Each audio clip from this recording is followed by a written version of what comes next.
कितना बिगड़ेगा इस सरकार का, ये समय आने पर पता लगेगा। प्रधानमंत्री जी ने लाल किले की प्राचीर से बेटी बचाओ का नारा दिया और आज वो अपने पार्टी के बेटी बचाने की बजाय अपने अपराधी दोषी विधायक सांसदों को बचा रहे हैं, नेताओं को। तो लड़ाई तो बंद। यहाँ बेटियां ये बेटियां हैं, चीख कर बोल रही हैं और आरोपी भी बता रही हैं कि आपका भाजपा का सांसद ब्रजभूषण शरण है, जो आपका वर्ल्ड रेसलिंग फेडरेशन का अध्यक्ष है। प्रधानमंत्री जी बता रही है चीख कर, पुलिस को भी सत्ता को भी कोई कार्रवाई नहीं है, क्योंकि ये आंदोलन किसान आंदोलन की तरह इतना बड़ा हो जाएगा। और मैं आपको कह रही हूँ, ये सरकार को एक बार फिर घुटनों पर लाएगा, जैसे किसान लाया। बेटियों से मिलिए, जब पदक जीत कर आई थी प्रधानमंत्री जी, आपने घर पे बुलाया था, इनके पदक दिखाया था, इनके साथ बात की थी। आज वही बेटियां हैं, कोई दूसरी बेटियां नहीं है, वही बेटियां हैं, वही साक्षी मलिक है जो यहाँ पर आंसू लिए बैठी है। आइए बेटियों को कहिए, मैं आपके सर पर हाथ रखता हूँ, मैं आपको न्याय दिलाऊंगा। पीएम न्यूज नेटवर्क में आप सभी का स्वागत है। मैं हूं क्षितिज कांत। आपको बता दूं, हमारी मौजूदगी इस समय जंतर मंतर पर है और हमारे साथ मैम हैं अलका लांबा जी। इनसे हम बात करेंगे और जानेंगे अभी खिलाड़ियों से मिल करके आई हैं और क्या कुछ बातें हुई। मैम, सबसे पहले तो मैम आपसे बात कर ले, क्या मानती हैं क्या देश की सरकार इस आंदोलन से डरी हुई है? देखिए, सरकार डरी हुई नहीं है, पर सरकार को कोई परवाह नहीं है।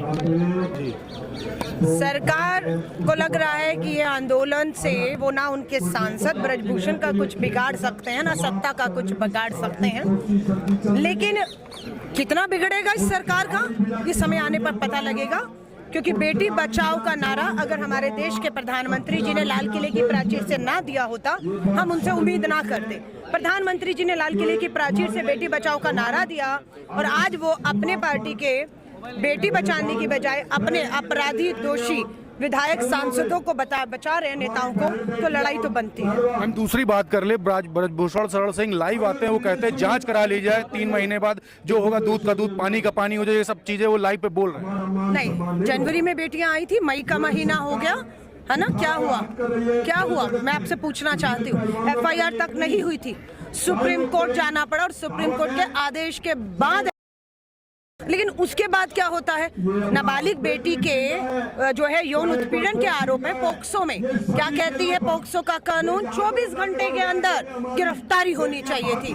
पोक्सो में FIR दर्ज हो गई, लेकिन पुलिस ने अभी तक भाजपा के उस आरोपी सांसद को गिरफ्तार नहीं किया। दबाव तो है ना सत्ता का, वरना अब तक तो ऐसा हो चुका था। राहुल गांधी जी जब भारत जोड़ो यात्रा कर रहे थे, तो देश भर की बेटियां उसे भावुक होकर मिल रही थी और अपने साथ हो रहे यौन उत्पीड़न के मामलों को राहुल गांधी जी को बता रही थी। जिस दिन यात्रा 30 जनवरी को कश्मीर में खत्म हुई, राहुल गांधी जी ने मंच से इन बेटियों का जिक्र किया कि भारत जोड़ो यात्रा में बेटियां मिली और मुझे दर्द कहा।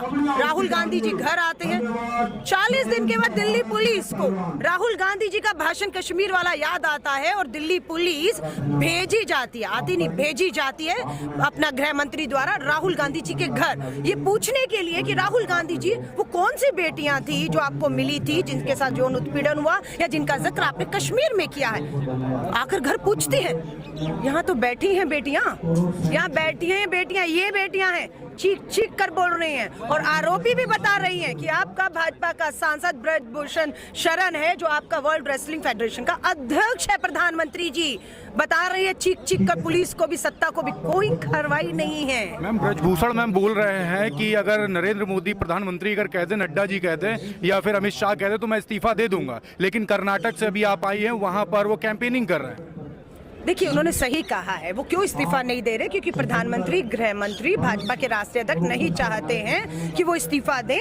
उनके इस्तीफा देने से भाजपा का समीकरण बिगड़ता है 24 के लिए और भाजपा को शायद उनको लगता है नुकसान हो सकता है। सही कह रहे हैं, वो नहीं कह रहे। वो अभी कह दे प्रधानमंत्री जी, गृह मंत्री, भाजपा अध्यक्ष, ये अभी इस्तीफा दे देंगे और इनको लग रहा है इसके इस्तीफा ना देने से नुकसान होगा, न देने से नुकसान होगा। तो हम कहते हैं इसका इस्तीफा ना लेने से अब आपको नुकसान होगा, क्योंकि ये आंदोलन किसान आंदोलन की तरह इतना बड़ा हो जाएगा। और मैं आपको कह रही हूँ, ये सरकार को एक बार फिर घुटनों पर लाएगा, जैसे किसान लाया था। आए थे घुटने पर, 1.5 साल बैठ कर गया, 1 साल 3 महीने किसान आए घुटने पर। ये तानाशाह सत्ता आई थी कि नहीं आई घुटनों पर। कानून वापस लिए या नहीं लिए, ठीक इसी तरह ये आंदोलन अब जिंदा होगा। अभी भी मैं कह रही हूँ, और ये सरकार घुटनों पर आएगी, ये जेल भी जाएगा। इसका फेडरेशन एसोसिएशन से पद से भी हटेंगे, जेल भी जाएंगे। और ये कानून की लड़ाई हमें मालूम है, क्योंकि सत्ता का समर्थन है उनको, लेकिन ये जीतेंगी बेटियों। ये अभी एथलीट से अंदर मिल करके आई, क्या बात हुई थी वहां अंदर? भावुक है, बिल्कुल भावुक है। उम्मीद नहीं कर रही थी कि 17 दिन लग जाएंगे। एफआईआर कोर्ट से होने के बावजूद भी जो गिरफ्तारी होनी थी वो नहीं हुई। इसीलिए इन्होंने कहा कि एफआईआर तो हो गई, लेकिन जब तक गिरफ्तारी नहीं होगी, पद से नहीं हटाए जाएंगे, तब तक वो यहाँ नहीं बैठेंगे। और उसको आज 17 दिन पूरे हो गए हैं। लेकिन प्रधानमंत्री जी, मणिपुर की एक बेटी मैरी कॉम है, वो मणिपुर जलता हुआ दिखा रही है। हमारी बेटी, वो आपको राज्यसभा सांसद मैरी कॉम, उसका दर्द, मणिपुर की आग नहीं दिखती। यहाँ पर हमारी रेसलर बेटियों का आंसू नहीं दिख रहे, क्योंकि आपका कर्नाटक का चुनाव में व्यस्त है। कल कर्नाटक का चुनाव खत्म हो चुका है। प्रधानमंत्री जी अब लौट आए हैं। अब उम्मीद करते हैं वो मणिपुर भी जाएंगे, मैरी कॉम से भी बात करेंगे, वो जंतर मंतर पे आकर साक्षी मलिक, विगेश फोगाट से सबसे मिलेंगे और न्याय करेंगे। एट द एंड देश की सरकार से मैम क्या आपका मैसेज होगा? मैं यही कहती हूँ, देश की सरकार से अपना अहंकार, सत्ता का छोड़कर भावुक मुद्दा है ये, बेटियों से जुड़ा मुद्दा है। और ये कोई आम बेटी नहीं है जिसको आप सोचे कि चलिए ये तो आम बेटी है, इससे फर्क नहीं पड़ेगा। देश की उम्मीदें हैं, तिरंगा झंडा है। आम बेटियां तो न्याय की उम्मीद में भटक रही हैं, लेकिन ये उनकी उम्मीद बनकर बैठी है। तो मैं कहूंगी, बेटियों से मिलिए। जब पदक जीत कर आई थी प्रधानमंत्री जी, आपने घर पे बुलाया था, इनके पदक दिखाया था, इनके साथ बात की थी। आज वही बेटियां हैं, कोई दूसरी बेटियां नहीं है, वही बेटियां हैं, वही साक्षी मलिक है जो यहाँ पर आंसू लिए बैठी है। आइए बेटियों को कहिए, मैं आपके सर पर हाथ रखता हूँ, मैं आपको न्याय दिलाऊंगा। ब्रजभूषण को पार्टी से निकालेंगे, वर्ल्ड रेसलिंग के पद से हटाएंगे, पुलिस गिरफ्तार करके पोक्सो के कानून के तहत, जो कानून कहता है, जांच को फास्ट ट्रैक कोर्ट में पहुंचाकर 3 महीने के अंदर न्याय कराएंगे। जो भी सच्चाई है देश के सामने लाएंगे। बिल्कुल। आप देख रहे थे यहाँ पे अलका लांबा जी से बात हो रही थी। यहाँ पर तमाम लोग यहाँ पे इकट्ठा हैं और साथ में आप देख रहे हैं अलका लांबा साफ तौर से नाराजगी अपनी व्यक्त कर रही थी और बोल रही थी कि अभी अंदर खिलाड़ियों से मिल करके आई हैं और उनमें काफ़ी मायूसी थी और काफ़ी कुछ कह गई। सीधे शीर्ष नेतृत्व यानी नरेंद्र मोदी, जो कि प्रधानमंत्री हैं देश के, उनको भी मैसेज दिया है कि जल्दी से जल्दी इस पर डिसीजन लिया। कमेंट बॉक्स में लिखिए अगर आपके कोई प्रश्न है, मैं पूछूंगा। और वीडियो जितना ज़्यादा हो सकेगा शेयर जरूर करिएगा, चैनल को सब्सक्राइब करें, कमेंट करें। मैं हूं क्षितिज कांत, कैमरा पर्सन शुभम के साथ 4 PM न्यूज़ नेटवर्क के लिए। धन्यवाद।